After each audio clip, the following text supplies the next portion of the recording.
இங்கே பசுபதி கிட்ட ராகினி சொல்கிறாங்க, இந்த மாதிரி வீட்டில் என்னென்னலாம் நடக்குது தெரியுமாப்பா அப்படின்னு சொல்லிட்டு.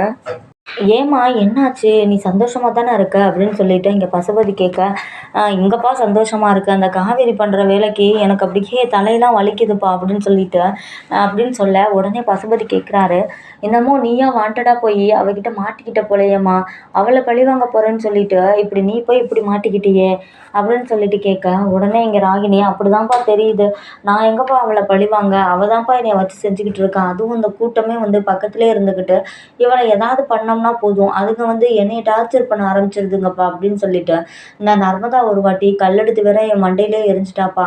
அதுக்கப்புறம் இந்த மாதிரி துணி துவைச்ச தண்ணியை காவேரி மேலே ஊற்றுனேன். பார்த்தீங்கன்னா அவங்க அக்கா எல்லாரும் வந்து அழுக்கு தண்ணியை கொண்டு வந்து என் மேலே ஊற்றிட்டாளுங்கப்பா அப்படின்னு சொல்லிட்டு இங்கே பசுபதிகிட்ட சொல்ல, உடனே பசுபதி சொல்கிறாரு, ஏம்மா நீ உன் புருஷனோட ஃபஸ்ட்டு சந்தோஷமா வாழ வேண்டிய வழியை பாரும்மா, இதுக்குமா தேவையில்லாமல் இந்த காவேரியை இது பண்ணுறதெல்லாம் அப்புறம் பார்த்துக்கலாமா, ஃபஸ்ட்டு உன் புருஷனோட சந்தோஷமா இருமா அப்படின்னு சொல்ல, சரி அஜய் உன்னை நல்லா வச்சுக்கிறாருல அப்படின்னு கேட்க, அவர் தான்ப்பா அந்த வீட்டில் இருக்கிற பெரிய பிரச்சனையே அப்படின்னு சொல்லிட்டு சொல்ல, என்னம்மா சொல்கிற அப்படின்னு கேட்க, உடனே நான் வீட்டில் இந்த மாதிரி ஏதாவது இப்படி இப்படி பண்ணுறாங்க அப்படின்னு சொன்னால் போதும், இந்த ஆளு பாட்டுக்கு ஏதோ அவர் பாட்டுக்கு மூலையில் கொடுக்குறத தின்னுட்டு அவர் பாட்டுக்கு பேசாமல் இருக்காருப்பா. எனக்கு இவரை பார்க்கவே ஆச்சரியமா இருக்குப்பா. ஒண்ணுமே பண்ண மாட்றான்ப்பா மனுஷன். இதே இந்த விஜய் கிட்ட காவேரி ஒரு கண்ண காமிச்சா போதும், உடனே வந்து அத புரிஞ்சுக்கிட்டு, அந்த விஜய் என்னென்னலாம் எங்கள பேசுறான் தெரியுமாப்பா? ஆனா அந்த ஆளு ரொம்பவே வேஸ்ட்டுன்னு சொல்ல. என்னம்மா சொல்ற? சொன்னதெல்லாம் கேட்பான் அப்படின்னு சொல்லிட்டு தானம்மா அவனை உனக்கு கல்யாணம் பண்ணி வச்சேன் அப்படின்னு பசுபதி சொல்ல, அந்த ஆள் நீங்கள் சொல்கிறது மட்டும் இல்லைப்பா, தாத்தா சொல்கிறது, பாட்டி சொல்கிறது, ஏன் காவேரி சொல்கிறத கூட கேட்பான் போலப்பா, அந்தளவுக்கு பொறுமைசாலியாக இருக்கான்ப்பா அப்படின்னு சொல்ல, என்னம்மா இது நம்ம தப்பான முடிவு எடுத்துட்டோம்மா, நீ தப்பான ஆளை சூஸ் பண்ணிட்டேன்னு இங்கே பசுபதி சொல்ல, உடனே இங்கே ராகினி அப்பா மனசு கஷ்டப்படக்கூடாதுன்னு, அப்படிலாம் இல்லைப்பா அவர் ஆனால் நல்லவர் தான்ப்பா, என்ன வீட்டில் உள்ள எல்லார் பேச்சையுமே கேட்குறாரு, அதுதான்ப்பா இங்கே ப்ராப்ளம், அதெல்லாம் நான் சரி பண்ணிடுறேன், அவர் அப்படி இருந்தால் என்னப்பா, நான் தைரியமாக இருக்கேன், அவளை நான் என்ன பண்ண போகிறேன்னு மட்டும் பாரு அப்படின்னு சொல்லிட்டு அவங்க அப்பாட்ட சொல்ல, உடனே பசுபதி, நீ தாம்மா என் பொண்ணு, இப்படி தான் இருக்கணும், இந்த தைரியம் இருந்தால் போதும், நம்ம அந்த காவேரியை வந்து ஓட விட்டுறலாம் அப்படின்னு சொல்ல, அப்பா நான் உங்கள் பொண்ணுப்பா, எனக்கு தைரியம் இல்லாமல் இருக்குமா, கண்டிப்பாக ஒரு வழி பண்ணிடலாம் அப்படின்னு சொல்லிட்டு சொல்கிறாங்க. சரிம்மா ரொம்ப டைம் ஆச்சுன்னு வீட்டுக்கு கிளம்புன்னு சொல்லிட்டு தான் பொண்ணை அனுப்பி வச்சுட்டு இவரும் வீட்டுக்கு போகிறாரு. ரொம்ப நேரம் சோஃபாவில் உட்காந்து யோசிச்சுட்ருக்காரு. அப்போ பார்த்தீங்கன்னா அவங்க அம்மா வர்றாங்க. இங்கே ராகினியோட அம்மா வந்து உட்காந்துட்டு எங்கே டீ போட்டு வரவான்னு கேட்க, அதெல்லாம் டீலாம் ஒன்றும் வேணாம், எனக்கே ரொம்ப தலைவலியாக இருக்குது அப்படின்னு சொல்ல, ஏங்க தலைவலி இருந்தால் தாங்க டீ குடிக்கணும், நான் போய் போட்டு வரேன் அப்படின்னு சொல்லிட்டு இங்கே இவ கேட்கவும் மாட்டா அப்படின்னு சொல்லிட்டு சொல்ல, இவ பொண்ணே மாதிரிக்கே இவளும் அடங்காமல் இருக்கிறா. இந்த ராகினிக்கு தேவையா இந்த அஜயை கல்யாணம் பண்ணி இப்போ தேவையில்லாமல் கஷ்டப்படுறாளே, இந்நேரம் எப்படி எப்படி மாப்பிள்ளையை நான் கொண்டு வந்து இறக்கியிருப்பேன் அப்படின்னு யோசிச்சுட்டு இருக்கேன். இங்கே ராகினியோட அம்மா டீயை போட்டு கொண்டு வந்து தன் புருஷன்கிட்ட கொடுக்குறாங்க. பசுபதியும் விட மாட்டியே ஒன்றும் வேணான்னு சொன்னா அப்படின்னு சொல்லிட்டு சொல்ல, இங்கே பசுபதி டீ எடுத்து இங்கே குடிக்கிறாரு. அப்போ குடிக்கும்போது இங்கே ராகினியோட அம்மா கேட்குறாங்க, ஏங்க என்னங்க ஆச்சு, ஏன் இப்படி ஒரு மாதிரி இருக்கீங்க அப்படின்னு கேட்க, உடனே இங்கே பசுபதி, இல்லை ராகினியை நினச்சி தான் அப்படின்னு சொல்ல, என்ன ராகினிக்கு என்னாச்சு, அவள் தான் சந்தோஷமாக இருக்காளே அப்படின்னு சொல்ல, உனக்கு எப்படி தெரியும் அப்படின்னு கேட்க, அவள் ஃபோன் அடித்தாளா அப்படின்னு கேட்க, எனக்கு எங்கே அவள் அடிப்பா, உங்களுக்கு தானே கால் பண்ணவா, இந்நேரம் சந்தோஷமாக இல்லைன்னா உங்களுக்கு கால் பண்ணி இந்நேரம் ஏதாவது சொல்லியிருப்பா, இல்லை எனக்கே கால் பண்ணி சொல்லியிருப்பா, சந்தோஷமாக இருக்கிறதுனால தானே அவள் எனக்கு கூட கால் பண்ணலை அப்படின்னு சொல்லிட்டு அவங்க அம்மா சொல்ல, நல்லா யோசிக்கிற நீ, ரொம்ப நல்லா புரிஞ்சு வச்சுருக்குற உன் பொண்ணை அப்படின்னு சொல்லிட்டு, உன் புரிதலில் தீய வைக்க இன்னைக்கு தாண்டி நான் பார்த்தேன் நம்ம பொண்ணை, அவள் எப்படி வந்து ஃபீல் பண்ணுறா தெரியுமா அப்படின்னு சொல்ல, என்னங்க சொல்கிறீங்க, இப்போ ராகினி சந்தோஷமா இல்லையா அப்படின்னு கேட்க, அது ஏண்டி கேட்குற, அந்த அஜய் வந்து ரொம்பவே சரியான வேஸ்ட்டாக இருக்கானா, இந்த மாதிரி என்ன சொன்னாலும் கேட்குறானா, வீட்டில் உள்ளவங்க என்ன சொன்னாலும் கேட்குறானா, விஜய் வந்து ஒரு அடி அடித்ததுக்கு அவன் பாட்டுக்கு வாங்கிட்டு நிற்கிறானா, சரியான கோழையாக இருப்பான் போல அப்படின்னு சொல்லிட்டு சொல்ல, என்னங்க சொல்கிறீங்க, மாப்பிள்ளை இப்படி இருக்காங்களா, நம்மளுக்கு வந்த மாப்பிள்ளை இப்படியா, அதுவும் நம்ம பொண்ணு ஆம்பளையா பிறக்க வேண்டியவங்க, ஆனால் பொம்பளையா பிறந்துட்டா, அந்த அளவுக்கு தைரியமானவளுக்கு இப்படி ஒரு புருஷனா, ஏங்க அந்த மனுஷன் இப்படி இருக்காரு, நான் அப்போவே நினச்சேன், கையை கட்டிட்டு நம்ம வீட்டில் வந்து வந்து உட்காரும் போதே இவர் என்ன இப்படி இருக்காருன்னு, நான் நினச்ச மாதிரியே இருக்கு அப்படின்னு சொல்ல, இப்போ நினச்சேன் அது பண்ணேன் இது பண்ணேன்னு சொல்லு, முன்னாடிலாம் எங்கே போன நீ அப்படின்னு கேட்க, ஏங்க நான் சொல்லிட்டா உங்கள் பொண்ணு நீங்களும் கேட்டுருவீங்களா, நீங்களே முடிவெடுத்துட்டீங்க இதுதான் மாப்பிள்ளைன்னு, அதுக்கப்புறம் நான் சொல்லி என்ன பண்ணேன் அப்படின்னு சொல்லிட்டு இங்கே நம்ம பசுபதியோட ஒய்ஃபு சொல்ல, அதுவும் கரெக்டு தான், நீ சொல்கிறது இந்த வீட்டில் எடுபடாது, இப்போ என்னங்க அதுக்கு ஏன் இப்படி யோசிச்சுட்ருக்கீங்க? அதெல்லாம் ராகினி சரி பண்ணிருவா எல்லாத்தையும் சொல்ல, இல்லடி அந்த அளவுக்கு நம்ம மருமகனுக்கு வந்து அந்த வீட்ல மதிப்பு இல்லன்னு நெனைக்கிறேன். நம்ம வந்து அவங்க கிட்ட இருக்கிற சொத்து கொஞ்சமா தான் இருக்குன்னு நெனைக்கிறேன். அஜய்க்கும் உங்க அப்பாவுக்கும். அஜயோட அப்பா அத சொல்றதுக்கே தயங்குறாரு. நம்மகிட்ட வந்து இறங்கி பேசுறதுக்கு தயக்கப்படுறாருன்னு நெனைக்கிறேன். எப்படியும் அஜயோட பேர்ல நம்ம நெறைய சொத்த நம்ம ராகினி பேர்ல எழுதி வச்சா தான் அஜய்க்கு ஒரு கெத்து வரும். இவ்வளவு பணக்காரன் நம்ம அப்படின்னு நெனச்சாது அந்த வீட்ட இருந்து வெளிய வரலாம். இல்லைன்னா அந்த வீட்ல ஒரு கெத்தா பேசவா செய்வாரு. அதனால தான் விஜய்க்கு கீழ அப்படி பம்மிக்கிட்டு இருக்காருன்னு நான் நெனைக்கிறேன். அதனால நான் ஒரு முடிவெடுத்திருக்கேன் அப்படின்னு சொல்லிட்டு இந்த பசுபதி சொல்ல, "என்ன முடிவெடுத்திருக்கீங்க?" அப்படின்னு சொல்லிட்டு இந்த பசுபதியோட ஒய்ஃப் கேட்க, "அ வந்து ராகினிக்கு சொத்தெல்லாம் வந்து எழுதி வைக்கலான்னு முடிவெடுத்திருக்கேன்" அப்படின்னு சொல்லிட்டு சொல்ல, "என்னங்க சொல்றீங்க? ஏன் அதுக்குள்ளாக இந்த முடிவெடுத்திருக்கீங்க?" அப்படின்னு கேட்க, இனிமே என்னடி ராகினிக்கு தானே இந்த சொத்தெல்லாம் அதனால தான்" அப்படின்னு சொல்ல, அந்த டைம்ல அங்க வேலைக்காரர் ஒருத்தவர் வந்து இந்த காஃபி டம்ளர்லாம் எடுத்துட்டு போறாரு. அப்போ ஓரமா நின்னு இத கேட்டுட்டு இருக்காரு. "அ எல்லா சொத்தையும் எழுதி வைக்கலான்னு முடிவெடுத்திருக்கீங்களா?" அப்படின்னு கேட்க, "அது எப்புட்ரி நம்ம பையனுக்கும் தான் சொத்து எழுதி வைக்கணும். இருந்தாலும் அவன் வந்து ஆம்பள பையன். அவன் உழைச்சு கூட சம்பாரிச்சுக்கிடலாம். அதே மாதிரி இனிமே வயசுள்ள காலம் வர அவனுக்காக உழைச்சு சொத்த சேர்க்கறது என்னோட கடமை. ஆனா நம்ம ராகினிக்குன்னு பாதி குடுக்கலாம்னு சொல்லி நம்ம நெனச்சிருந்தோம்ல. இப்போ முக்காவாசிய ராகினிக்கு குடுக்கலான்னு நான் யோசனை எடுத்திருக்கேன். ஏன்னா பாதி குடுக்கறத விட அத விட கொஞ்சம் கூட சொத்து நம்ம எழுதி வைக்கும்போது, இன்னும் ராகினியும் சந்தோஷப்படுவா. அதே மாரி அந்த ஒண்ணுத்துக்கும் உதவாத மாப்பிள்ளையும் வந்து கொஞ்சம் கெத்தாவாவது அந்த வீட்டுக்குள்ள சுத்திட்டு திரிவாரு. என்னதான் இருந்தாலும் நம்ம பொம்பள பிள்ளைக்கு தாண்டி நெறைய செய்யணும். ஆம்பள பையன் கூட இனிமே வர்ற சொத்துக்களையும் இனிமே வந்து உழைச்சு கூட சம்பாரிச்சுக்கிருவான். ஆனா ராகினி அப்படி இல்லைல்ல. அதனால ராகினிக்கு முக்காவாசி நான் எழுதி வைக்கலான்னு முடிவு எடுத்திருக்கேன்டி அப்படின்னு சொல்லிட்டு சொல்ல, உடனே "ஓ! அப்படியா? நீங்க சொன்னா எல்லாம் சரியா தாங்க இருக்கு. சரி அப்படியே பண்ணுங்க" அப்படின்னு சொல்லிடுறாங்க. இத கேட்டுக்கிட்டு இருந்த வேலைக்காரன், என்ன இப்படி சொல்றாரு? மயனுக்கு காவாசியையும் இப்படி பொண்ணுக்கு வந்து முக்காவாசி சொத்தையும் எழுதி வைக்க போறோம்னு சொல்லிட்டு இருக்காரு அப்படின்னு சொல்லிட்டு யோசிக்கிறாரு. அதுக்கப்புறம் இந்த ராகினியோட தம்பி வீட்டுக்கு வரவே, இங்க வேலைக்காரர்ட்ட எனக்கு கொஞ்சம் டீ போட்டு கொண்டு வர முடியுமான்னு கேட்க, இவங்க பார்த்தீங்கன்னா டீ எடுத்துட்டு போய் அவன்ட்ட குடுக்குறாங்க. இந்த மாதிரி குடுக்கும்போது, "தம்பி உங்ககிட்ட நான் ஒண்ணு சொல்லணும்" அப்படின்னு சொல்ல, "என்ன சொல்லணும்? சொல்லுங்க. எதுவும் சம்பளம் எதுவும் உங்களுக்கு கம்மியா வருதா? அத பத்தி எதுவும் பேசணுமா? நான் அப்பாட்ட எதுவும் பேசணுமா?" அப்படின்னு கேட்கும்போது, "இல்ல தம்பி நீங்க எவ்வளோ நல்ல மனுஷனா இருக்கீங்க. இந்த மாதிரி நான் கூப்பிட்டதுக்கே உங்ககிட்ட ஒண்ணு பேசணும்னு சொன்னதுக்கே என்னைய பத்தி நீங்க யோசிக்கிறீங்க. ஆனா உங்க அப்பா அந்த அளவுக்கு நல்லவர் இல்ல" அப்படின்னு சொல்ல, "என்ன சொல்றீங்க நீங்க? அப்பா நல்லவர் இல்லையா? நீங்க தப்பா புரிஞ்சு வச்சிருக்கிறீங்க. முதல்ல இப்படிலாம் பேசுறத நிறுத்துங்க புரியுதா? அப்புறம் அப்பாவுக்கு இது காதுல கேட்டா உங்கள வேலையில விட்டு தூக்கிருவாருன்னு" சொல்ல, "என்னைய வேலைய விட்டு தூக்குனாலும் பரவால்ல தம்பி. உங்ககிட்ட நான் இத சொல்லணும்னு நான் நெனச்சேன்" அப்படின்னு சொல்ல, "என்ன சொல்லுங்க" அப்படின்னு சொல்லிட்டு இவரு கேட்க, உடனே இந்த வேலைக்காரரு, "இந்த மாதிரி உங்க அப்பாவும் அம்மாவும் பேசிக்கிட்டு இருந்தாங்க. இந்த மாரி சொத்த வந்து பாதி பாதி பொண்ணுக்கும் பையனுக்கும் குடுக்கறதா இருந்தோம்லடி. நம்ம பொண்ணுக்கு நல்ல மரியாதை அந்த வீட்ல கிடைக்கணும்னா, முக்காவாசி சொத்த ராகினிக்கும், காவாசி பையனுக்கும் குடுப்போம். இனிமே வர்ற உழைப்பு, சொத்து எல்லாமே நம்ம பையனுக்கு தானே. இப்போ முடிக்கும்போது அவளுக்கு முக்காவாசி குடுத்துறலாம். அதுக்கப்புறம் சேர்க்கறத ஃபுல்லா நம்ம பையனுக்கு குடுத்துறலாம்னு பேசிக்கிட்டு இருந்தாங்க. அத கேட்டு எனக்கு ரொம்பவே ஒரு மாரியா இருந்துச்சு" அப்படின்னு சொல்லிட்டு இந்த வேலைக்காரவங்க சொல்றாங்க. "என்னது அப்பா அப்படி சொன்னாரா?" அப்படின்னு கேட்க, "ஆமா தம்பி. எனக்கே ரொம்ப ஷாக்கிங்கா தான் இருந்துச்சு. அப்பா இப்படி பேசுவாருன்னு நான் நினைக்கவே இல்ல. நான் கொடைக்கானல்ல இருக்கும்போதுலேருந்து அவர் கூட இருக்கேன்.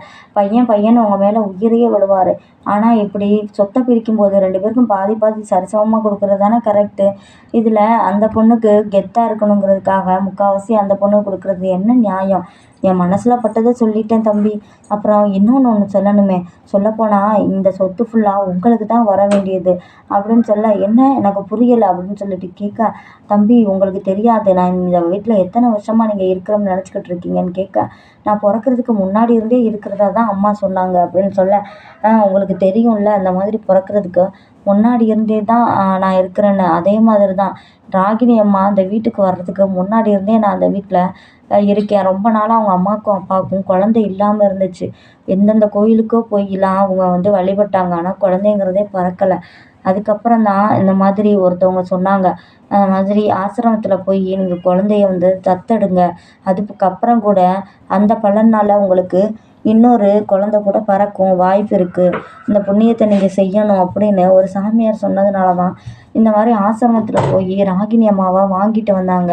அப்படின்னு சொல்ல உடனே இவனுக்கு அப்படியே ஷாக் ஆயிருது. என்ன சொல்றீங்க, நீங்க சொல்றதெல்லாம் உண்மையா அப்படின்னு கேட்க, இந்த விஷயம் யாருக்குமே தெரியாது, யாருமே உங்ககிட்ட சொல்ல வாய்ப்பில்லை, ஆனா கொடைக்கானல்ல உள்ள எல்லாருக்குமே இந்த விஷயம் தெரியும். ஆனா உங்ககிட்ட தைரியமா யாரும் வந்து சொல்லியிருக்க மாட்டாங்க. நானுமே இன்னைக்கு சொல்லியிருக்க மாட்டேன். இந்த மாதிரி சொத்தை பாதிய பாதி உங்களுக்கு காவாசியும் ராகினிக்கு முக்காவாசியும் அப்படின்னு சொல்லும்போது தான் எனக்கு ஒன்று தோணுச்சு. சொல்லப்போனால் இந்த சொத்துக்கெல்லாம் வாரிசே நீங்கள் தான். ராகினி எங்கேருந்தோ வந்தவ. ஆனால் அவன் மேலே அவங்க அப்பா இவ்வளவு அன்பாக இருக்காருன்னா அது வந்து பெரிய விஷயந்தான். ஒரு தத்தெடுத்த பொண்ணு மேலே இவ்வளவு அன்பாக இருக்கிறது பெரிய விஷயந்தான். அதுக்காக இப்படி பெத்த பையனை இப்படி ஓரவஞ்சியமாக பார்க்கலாமா சொல்லுங்க? அதான் எனக்கு மனசு கேட்கல. அதான் இந்த விஷயத்த நான் போட்டு உடைச்சிட்டேன். ஆனால் இது நான் சொன்னேன்னு மட்டும் அப்பாவுக்கு தெரிய வேணாம் தம்பி, என் வேலையே போயிரும் அப்படின்னு சொல்ல, உடனே அதெல்லாம் நான் தெரியாம பார்த்துக்கிறேன், நீங்க போங்க அப்படின்னு சொல்லிட்டு இவர் யோசிக்கிறாரு. அப்ப ராகினி வந்து எங்கேயோ இருந்து வந்தவ தானா? இப்படி இருந்துட்டு அப்பா எதுக்கு இப்படி யோசிக்கணும்? அவ யாரோ ஒருத்தி தானே. இந்த மாதிரி சொத்தை எதுக்கு? சரி, அவளுக்கு பாதி நம்மளுக்கு பாதி எழுதி வச்சா கூட பரவாயில்ல. எதுக்காக எங்கேயோ இருந்து வந்தவளுக்கு முக்காவாசி எழுதி வைக்கணும்னு நினைக்கணும்? இவர் ஏன் அப்படி இருக்காரு அப்படின்னு சொல்லிட்டு யோசிக்கிறாங்க. அப்ப இங்க வந்து ராகினியோட தம்பி நினைக்கிறாங்க, இந்த மாதிரி ராகினிக்கு சொல்லப்போனா சொத்துல ஒரு நயா பைசா கூட குடுக்கக்கூடாது. நம்ம தான் இந்த வாரிசே. எதுக்கு தேவையில்லாம இவளுக்கு நம்ம பங்கு குடுக்கணும்? அப்படியே இருந்தாலும் அப்பா காவாசி பங்க ராகினிக்கு குடுக்க வேண்டியதானே? நம்மளுக்குள்ள மத்த இதெல்லாம் தரணும். நம்ம அப்பாட்ட இத பத்தி கண்டிப்பா பேசியே ஆகணும். இந்த மாதிரி ராகினி வந்து எங்கேயோ இருந்து வந்தவ தானேங்கிற பேச்ச நம்ம எடுக்க வேணாம். ஆனா இந்த மாதிரி சொத்த எதுக்காக இப்படி நீங்க பாதிய பிரிக்கணும்னு நினைக்கிறீங்க? எனக்கு நிறைய எழுதி வைங்கன்னு சொல்லிட்டு அப்பாட்ட நம்ம கேட்போம். நம்மலாம் வேலைக்கு போய் உழைச்சி சம்பாரிச்சு இனிமே அதெல்லாம் நடக்கிற காரியமா? இந்த அப்பா விட்டு சொத்தை நம்ம எல்லாத்தையும் வாங்கிக்கிட்டாதான். இந்த அஜயும் பணக்காரன் தானே சொல்றாங்க, அப்புறம் எதுக்கு அவனுக்கெல்லாம் சொத்து வேண்டியது கிடக்கு அப்படின்னு சொல்லிட்டு யோசிக்கிறாரு. இந்த மாதிரி பசுபதிட்ட போய், அப்பா நான் வந்து பிஸ்னஸ் ஸ்டார்ட் பண்ணலான் இருக்கேன், எனக்கு வந்து நீங்க எனக்கு கொஞ்சம் பார்த்து செய்யுங்க, நீங்க சொத்தையெல்லாம் என்னமோ பிரிக்க போறதா அம்மா வந்து சொல்லிட்டு இருந்தாங்க, இந்த மாதிரி சொத்தையெல்லாம் பிரிக்கிறதா இருந்தா என் பேருக்கு நீங்க முக்கால்வாசி எழுதி வச்சிருங்க அப்படின்னு சொல்லிட்டு சொல்ல, உடனே இங்க என்னடா இப்படி பேசிட்டு இருக்க, நீ ஆம்பளை பையன், நீ உழைச்சி எப்படி வேணாலும் சம்பாரிச்சுக்கலாம். ஆனா ராகினி அப்படி கிடையாது. ராகினி ஒரு பொம்பளை பிள்ளை, அவளுமே உழைச்சி சம்பாதிக்கத்தான் செய்யலாம். ஆனா அவ இனிமே வேலைக்கு போய் இது பண்ணா நம்ம கட்டி கொடுத்துருக்க வீட்டுல என்ன நினைப்பாங்க? இவங்க அப்பா கிட்ட இவ்வளவு சொத்து இருக்குன்னு சொல்றான், ஆனா வந்து இப்படி பொண்ணை வேலைக்கு போக சொல்லிட்டு இருக்கான் அப்படின்னு நினைக்க மாட்டாங்களா?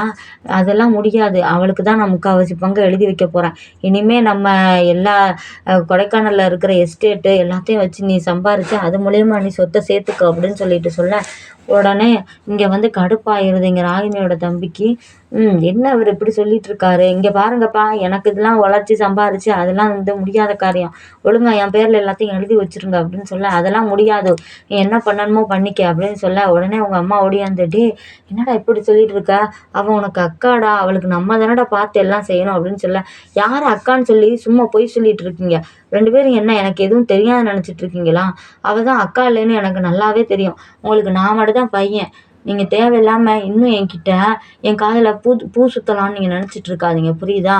அக்காவும் அக்கா அப்படின்னு சொல்லிட்டு இவங்க கத்துறத பார்த்துட்டு 2 பேரும் அப்படியே அதிர்ச்சியாகி போய் நிக்கிறாங்க. சொல்லப்போனால் அவளுக்கு சொத்துல எந்த பங்குமே கொடுக்கக்கூடாது. அவளை பணக்கார வீட்டுக்கு தானே கட்டி கொடுத்துருக்கீங்க. அவளுக்கு சொத்தே எதுவும் கொடுக்க வேணாம். முதல்ல எல்லாத்தையும் என் பேரில் எழுதி வைங்க, இல்லைன்னா அவ்வளோதான் அப்படின்னு சொல்லிட்டு சொல்ல, இவர் நெஞ்சு சட்டையை பிடிச்சிடுறாரு. டே என்னடா அவ்வளோதான், உனக்கு யார்டா இதெல்லாம் சொன்னா அப்படின்னு சொல்ல, எனக்கு எல்லாமே தெரியும், எனக்கு முன்னாடியே எல்லாமே தெரியும், நான் சரி கேட்க வேணான்னு பார்த்தேன். இப்போ என்னமோ அவளுக்கு நீங்கள் முக்கால்வாசி பங்கு எழுதி வைக்க போறீங்களா? அதை சொல்லவும் தான் எனக்கு கோவமே வந்துருச்சு. அதுக்கப்புறம் தான் நான் இதை சும்மா விடக்கூடாதுன்னு சொல்லிட்டு உங்ககிட்ட கேட்குறேன். இப்போ நீங்கள் என் சொத்தை ஃபுல்லாக என் பேரில் எழுதி வைக்கல, அப்புறம் நான் கோர்ட்ல கேஸ் போட்டுருவேன் பார்த்துக்கோங்க. இந்த மாதிரி தனக்கே பிறக்காத ஒரு பொண்ணுக்கு இவர் சொத்தை ஃபுல்லாக எழுதி வைக்கிறாரு. இதுக்கு வாரிசே நான் தான் சொல்லிட்டு உங்களை நாராக கிழிச்சிருவேன் அப்படின்னு சொல்லிட்டு அவங்க அப்பாட்டே இப்படி பேச, உடனே பசுபதிக்கு என்ன சொல்றதுனே புரியல. தனக்கு புள்ள தப்பாக தான் பிறந்திருக்கான் அப்படின்னு நினைக்கிறதா, இல்லை இவன் பேசுறத கேட்டு அரைகிறதான்னு சொல்லி பார்த்துட்டு இருக்காரு. இங்கே பாருடா, நாங்கள் வந்து குழந்தை இல்லாமல் இருந்தப்போ ராகினியை தான் வந்து நாங்கள் எடுத்து வளர்த்தோம். அப்போ வந்து அவ தான் எங்களுக்கு வந்து ஒரு மக மாதிரி தெரிஞ்சா. அவள எங்களால விட்டு குடுக்க முடியாது. அவ யாருக்கோ பொறந்திருந்தா கூட, அவ தான் எங்களுக்கு மூத்த மக. அவளுக்கு நான் எல்லா சொத்தையும் எழுதி வைக்க தான் செய்வேன் அப்படின்னு சொல்ல, நீங்க அப்படி எழுதி வச்சீங்கன்னா, உங்க மேல கேஸ் போட்டு, அந்த சொத்தையெல்லாம் ஒண்ணும் இல்லாம நான் வந்து அப்படியே எல்லாத்தையும் அழிச்சிருவேன் பார்த்துக்கங்க அப்படின்னு சொல்லிட்டு, இங்க சொல்றத கேட்டுட்டு இங்க பசுபதி பயப்படுறாரு. இப்போ உண்மையிலுமே இவன் வந்து செஞ்சாலும் செய்வான் கண்டிப்பா அப்படின்னு சொல்லிட்டு பசுபதி யோசிக்க, இங்க பசுபதி வந்து இவர்ட்ட எவ்வளவோ சொல்றாரு. "டேய் இப்படிலாம் வேணாம்டா" அப்படின்னு சொல்லிட்டு சொல்ல, இங்க ராகினிட்ட மட்டும் இந்த விஷயத்த சொல்லிறாத. அவ ரொம்பவே வருத்தப்படுவா. அவ என்னைய சொந்த அப்பாவாவே நினைச்சுக்கிட்டு இருக்கா. அவளுக்கு இந்த விஷயம் தெரிஞ்சுச்சுன்னு வையேன், அவ்வளவுதான். இந்த மாதிரி ரொம்பவே வருத்தப்படுவாடா. அப்படியே பைத்தியமா கூட ஆயிருவான்னு சொல்ல, நீங்க எனக்கு சொத்த ஃபுல்லா எழுதி வச்சுட்டீங்கன்னா, நான் இந்த விஷயத்த சொல்ல மாட்டேன்.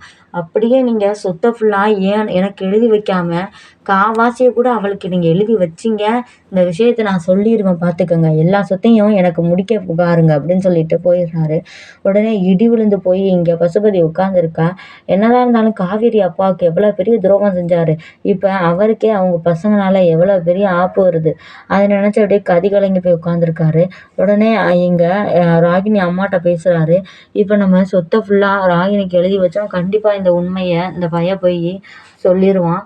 அதனால நம்ம எல்லா சொத்தையும் இவன் பேரையே எழுதி வச்சுருவோம். இனிமே நம்ம ராகினிக்கு ஏதாவது பார்த்து செய்வோம். வேற என்ன செய்றது அப்படின்னு சொல்ல, நீங்க எடுத்திருக்கிற முடிவு தாங்க கரெக்ட்டு. இந்த பையன் பேசாம போய் போலீஸ் ஸ்டேஷன்ல கம்ப்ளைண்ட் குடுத்துட்டான்னா, ராகினி எப்படியும் தனக்கு பொறக்கல அப்படிங்கிறத தெரிஞ்சுக்கிருவா.